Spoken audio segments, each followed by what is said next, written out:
Hi, I'm Michael's aunt, and Michael came to Oregon a lot. He loved nature as well as the ocean.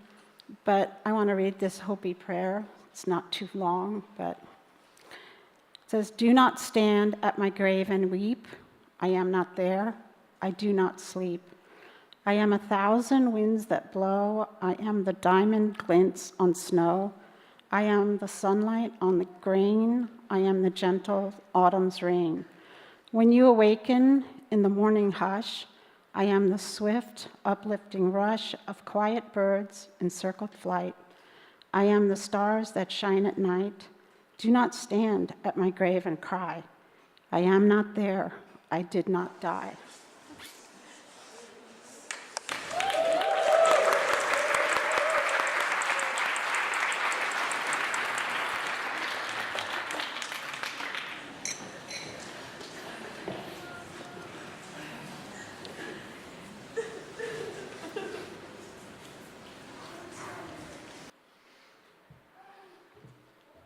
Oh, shit, man.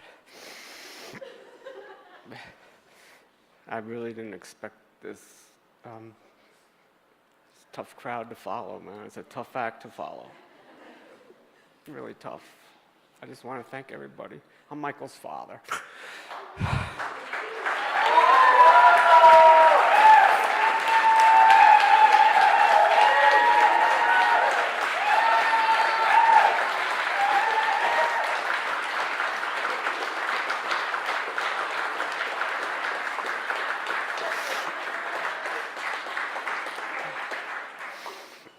And that really says it all.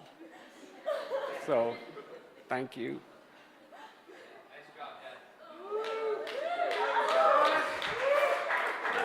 That's it. I wish I could, so many stories, so many things, but I just can't.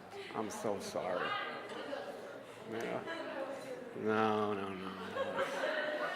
I could make you laugh, I could make you cry. Everybody's crying. I'll tell you one. I remember when Michael was about 5 or 6.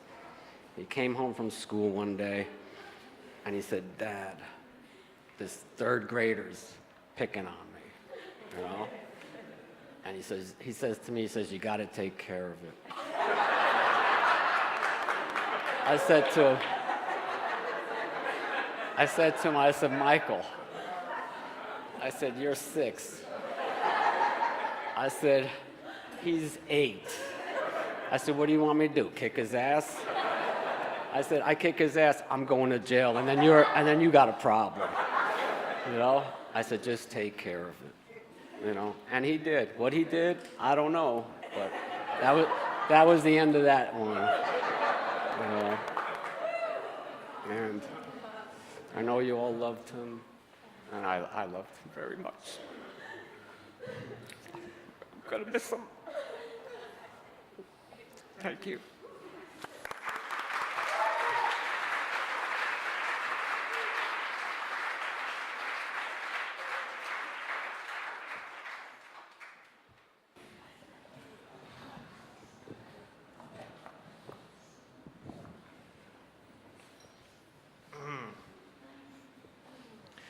Here it is.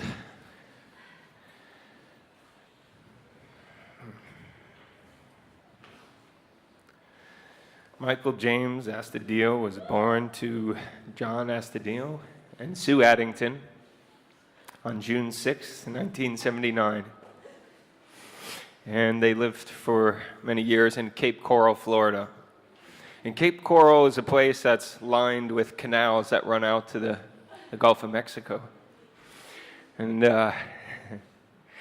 when Michael was around 10, his father had to go to work on a summer day and said, "Michael, I'm going to work. You're on your own. Stay away from those canals. They're dangerous. There's alligators and sharks and snakes and whatever else." So Michael said, "Of course, yeah, Dad, no, definitely. Staying away from them." John went to work, and Michael went straight to the canal. So as the story is told, Michael found a shopping cart from a supermarket threw it into the canal, turned it upside down, swam underneath it, and hung out under there like he was on his own fishing safari. And on the banks of the canal, there's somebody there taking pictures. And when he finally comes out of the water, they get his name, how to spell it, and say, "Oh, what are you doing in here today?" And he says, "I'm shark hunting." So he makes it back home before his dad, cleans himself up, thinks he's really gotten away with one, you know, until the next day when the paper shows up. And his dad says, "Michael, did you go to that canal?" He says, No, Dad, I didn't do anything." And he pulls the paper out, and there on the front cover is a picture of Michael, the shark hunter. It is name spelled out. So I thought about that story, and I thought, well, maybe that's it. I'm just going to drop the mic and be like, "That's Mike." I don't even have to say anything else. He's irrepressible. He thirsts for adventure, loved the outdoors. And if he wanted something in life, you just couldn't stop him. But I'm going to tell you a couple other stories. And I want to paint the picture of his life in the most efficient way I can. The family moved up to New Jersey when Michael was about 13. He attended Dumont High School, where I met him. And Michael came to Dumont with long, blonde, flowing hair down to his back. He always wore a leather jacket, and he carried around this massive brush, you know, and he just always combing. Does this sound familiar yet? He just combing it until that thing was like silk running down his back. And he kept that up until like the 90s really caught up with him, and he had to chop that metal hair.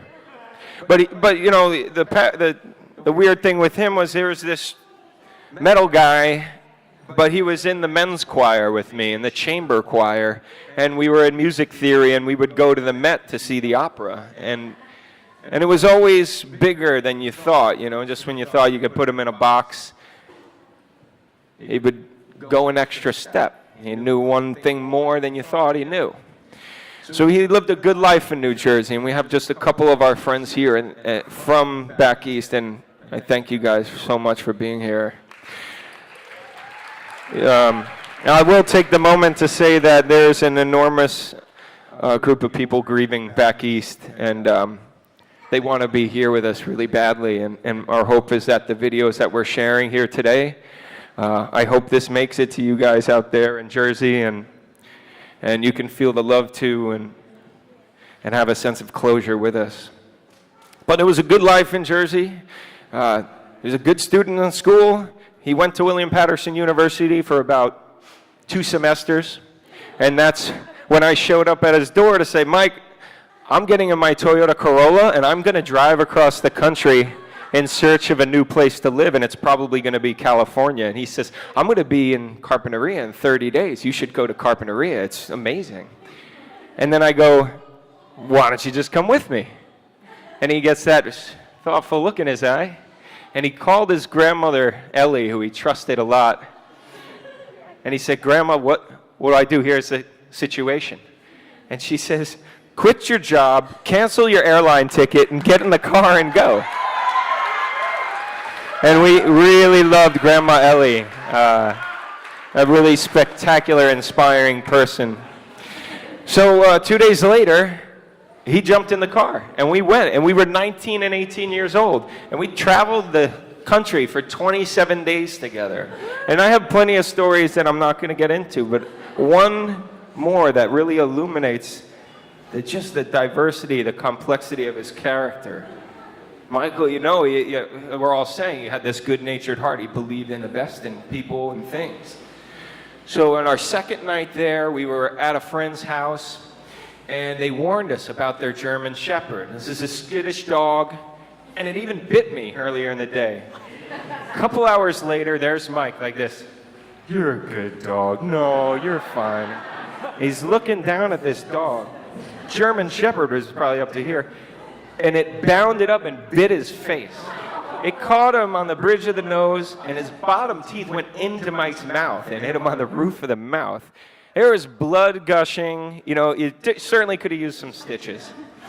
But, you know, a couple beers, a wet rag, and a Band-Aid was all we did. So anybody else, myself included, you go through the rest of your dream vacation with a bloody Band-Aid across your face, can be a bummer. But just a few days later, he scored us both a double date in Iowa on some random bike path. A couple of days after that, he ran into some lady in the parking lot of a Walmart who led us to the most epic of lakeside barbecue parties, cliff diving experiences that you can see. And with his bloody Band-Aid, he jumped off that cliff. And that's a huge part of our friendship. You know, I think I might have had the Corolla, I had the means, but he would just push me to do that thing that I was scared to do, that I didn't have the courage, I didn't believe in myself enough to do. And that was our 20 years of friendship, was balancing out, you know, my pessimism versus optimism, you know. And it was a good thing, and that trip was beautiful. But it ended, and Michael ended up a couple months later on the Annapurna circuit with his uncle on that amazing trip. And he got that travel bug in him. And we spent a brief time here in Santa Barbara before we were on a train to San Francisco to go to New World Teachers Teaching School to learn English, teaching English as a foreign language, so that we could hit the road and do our big adventure around the world. And it was in San Francisco, playing music to a bunch of strangers once again, that I met my wife, Mary.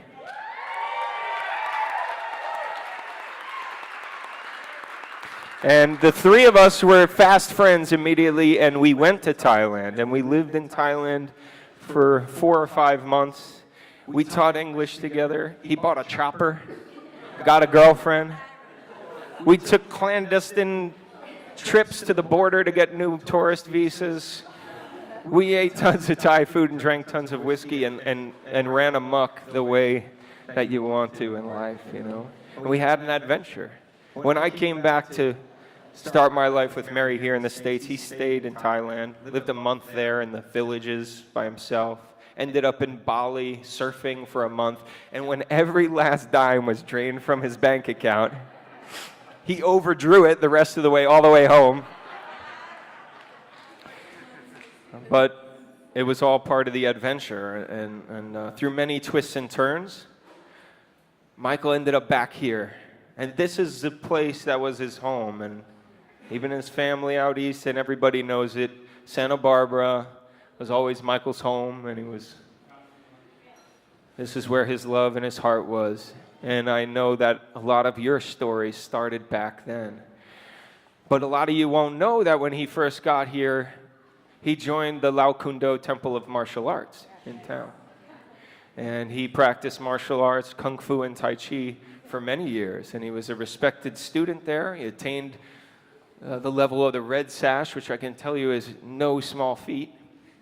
He was a student teacher there. He was a temple keeper, and that was a big part of his life.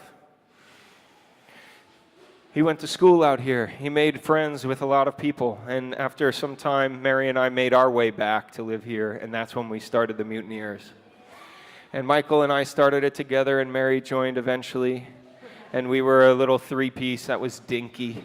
And Mike would show up to the shows in flip-flops, shorts, and a T-shirt. And his hair out to here. And everybody out there's going, who was this guy? Well, Terry joined the band soon after, and that's when Mike found his style, you know.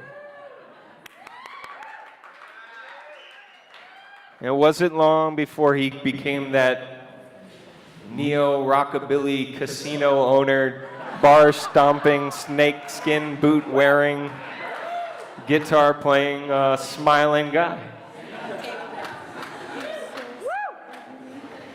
And that's the tough part for me, you know.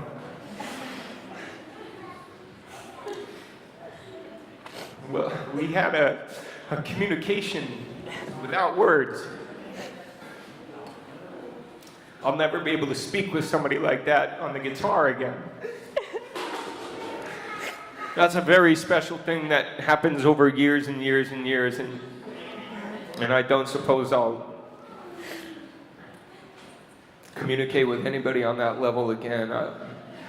Anytime I hear our music, it's going to be tough to choke them back. But I don't care to choke them back now. I'm fine with it.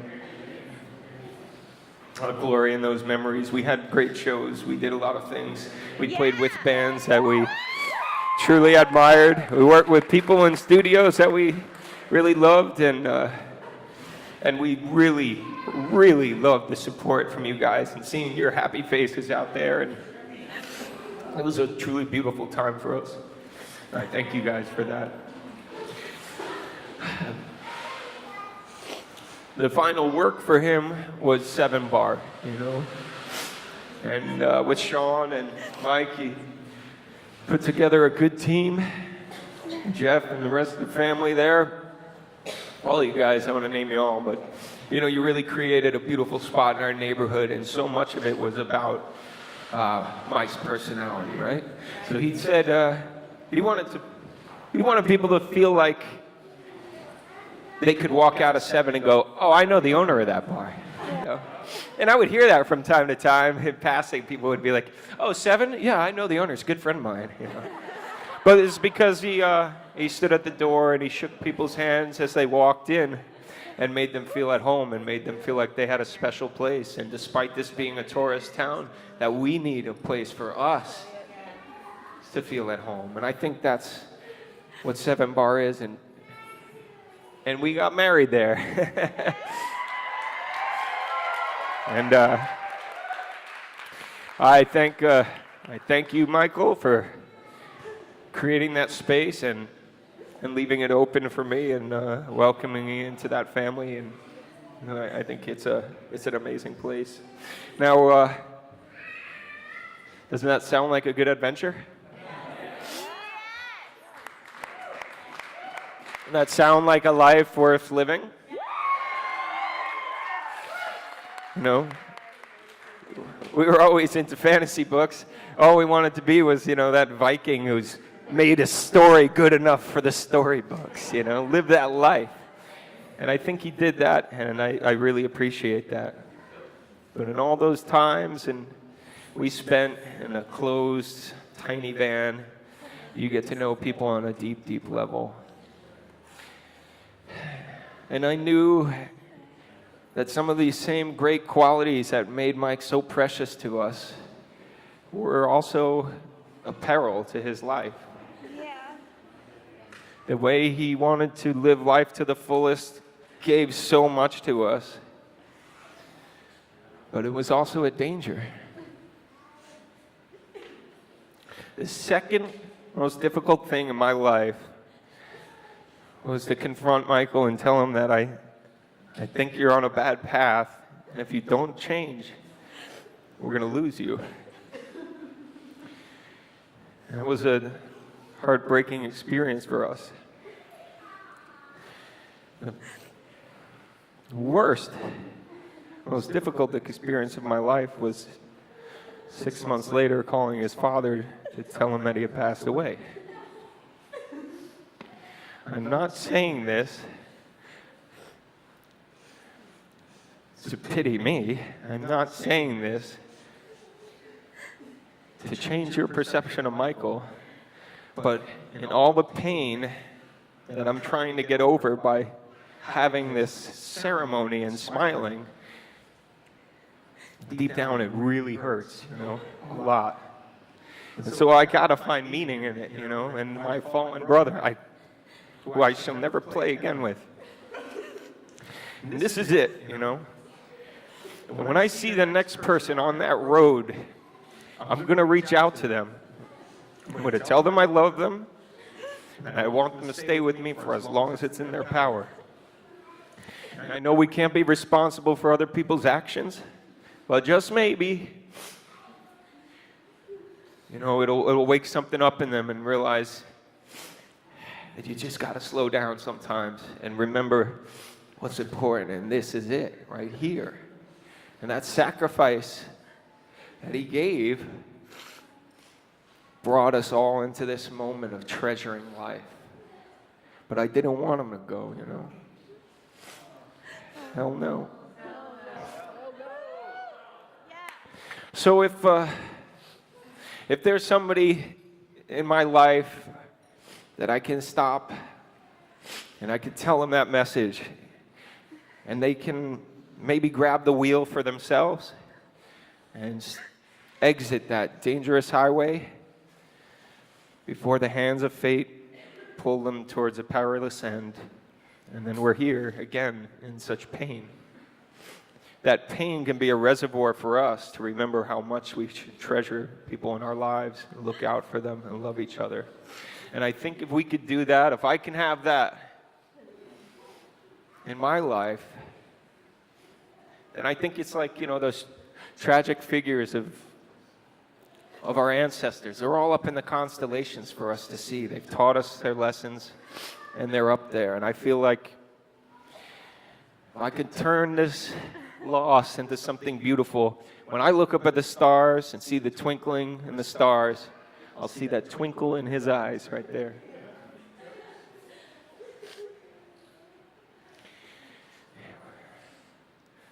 In the last few months, Michael started talking about one day wanting to leave the bar life, the band life, the party life behind and spend his time in philanthropy. He had this vision that he would go around with all his wealth that he would somehow accumulate, and he's going to go to impoverished places and he's going to dig wells and bring fresh water to people. So in that memory, we established the Michael Astudillo Memorial Fund. And we're going to take everything from that fund and give it to a group here in town called Hands for Others. And they were started by high school kids here in town. And they purchase sanitation units and bring it to impoverished villages around the world and install them, and people's lives will get better in fundamental ways. And in that way, we can participate in fulfilling a dream for Mikey that he wasn't able to fulfill on his own. I think that helps us all close the circle, you know. I really appreciate you guys all being here for this. This has been an intense experience for us all. And I really feel the embrace of the community. I love you guys, Astudillo family. You've been like family to me. And I hope it stays that way. And don't ever forget that despite the sadness, Michael wanted us to really experience joy. And that it's okay to smile. It's going to be okay to laugh. He asked me for a couple things for his memorial. One was, can you shoot my ashes out of a cannon? The logistics of that and the permits were a little more than we could muster. But he also wanted a parade. And I think we can give that to him. Yeah. So we're going to close our ceremony here. And we have a marching band out front who's going to lead us. And for all of those who choose to join, we're going to walk the sidewalks with the band, screaming, shouting. You're welcome to carry pictures, anything you have. Walk down the block, and we're going to land at his final great work at 7. 7 won't be open. But I want us all to land there and rejoice and give him a big send-off in the way that he wanted, in the best way that we can put together again. And we can laugh and cry together. May you all find strength in the community. May the family find peace over time. And may we all remember Michael in our hearts and cherish the good that was inside him. Thank you, guys.